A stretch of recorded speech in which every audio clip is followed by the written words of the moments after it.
ছোট ছোট বাচ্চা মারা গেলে কাঁদেন না, ছোট ছোট বাচ্চা মারা গেলে কাঁদবেন না। আরে আজকে আমি দেখছি ফেসবুকের পাতায় দেখছি ছোট একটা বাচ্চার মুখের মধ্যে চানাচুর দিছিল, এই চানাচুরটা গলার মধ্যে আটকাইয়া ছোট বাচ্চারা মারা গেছে। গত লিচুর সিজনে দেখলাম নবীনগরে এই লিচুর বিচি গলার মধ্যে লাগিয়া বাচ্চারা মারা গেছে। এমন ছোট ছোট বাচ্চা মঙ্গলের গাঁও তো মারা যায়। এই ছোট ছোট বাচ্চা যদি মারা যায় চোখের পানি ফেলা কাঁদবেন না রে বাবা। এই ছোট বাচ্চা ইব্রাহিম নবীর পাশে যায় দাঁড়াইতেছে। হাসরের ময়দানে যেদিন কায়েম হয়ে যাবে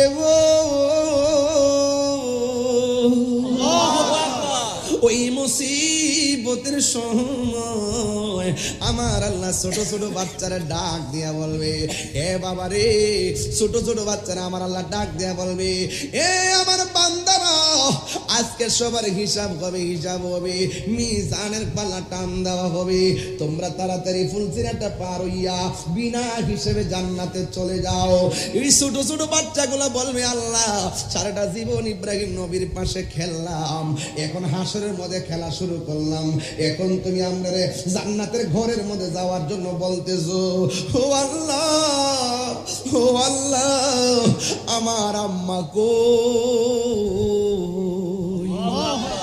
ও আল্লাহ গো, আমার আব্বা কই?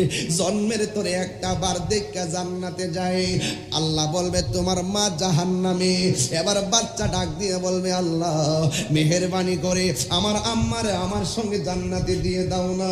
তুমি আমরা দুনিয়াতে পাঠাইছো, মার মা ডাইকা শখ মিটে নাই, তোমার ব্যাপারে অভিযোগ করি নাই, তুমি পাঠাইছো, তুমি নিয়ে আসছো, কোনো অভিযোগ নাই গো আল্লাহ। এবার একটা নজরে আমার মাকে আমার সঙ্গে জান্নাতে দিয়ে দাও না। আল্লাহ বলবেন না।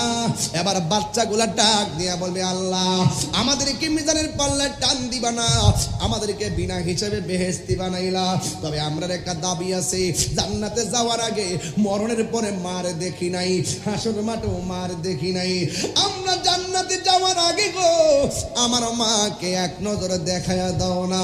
এবার আল্লাহ ডাক দিয়ে বলবে, ও মালিক, জান্নাতের জাহান্নামের ভিতর দিকে এই বাচ্চার মার বাইর কর। বাচ্চা তার মার দেখা জান্নাতে যেতে চায়, একটা দাবি আমি পূরণ করি। এবার মালিকের ভিতর দিকে যখন বের করলো, ওই বাচ্চারা তাকায় দেখতেছেন বাচ্চার মার শরীরের মধ্যে কোনো গোশত নাই, পেটের মধ্যে গোশত নাই, অল বডির মধ্যে গোশত নাই, কঙ্কাল হইয়া লাল হইয়া হাড্ডি গুলা নিয়ে উঠছে। ছোট বাচ্চা ডাক দিয়া কয়, আল্লাহ